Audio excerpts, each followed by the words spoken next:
Hello and welcome to HardReset.Info.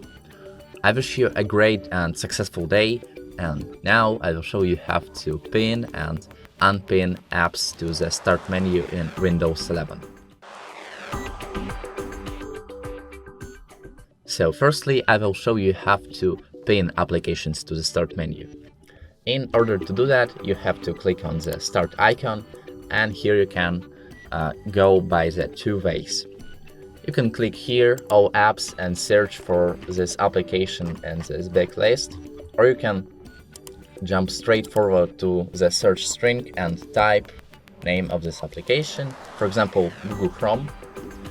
And here you have to right click on this application and choose option pin to start.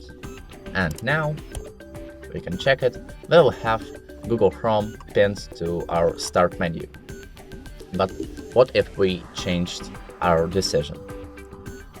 We can unpin Google Chrome just by right-clicking its pinned icon in the start menu and unpin from start, or we can once again search for the Google Chrome in string, right-click, unpin from start, checking, and there is no Google Chrome in our start menu.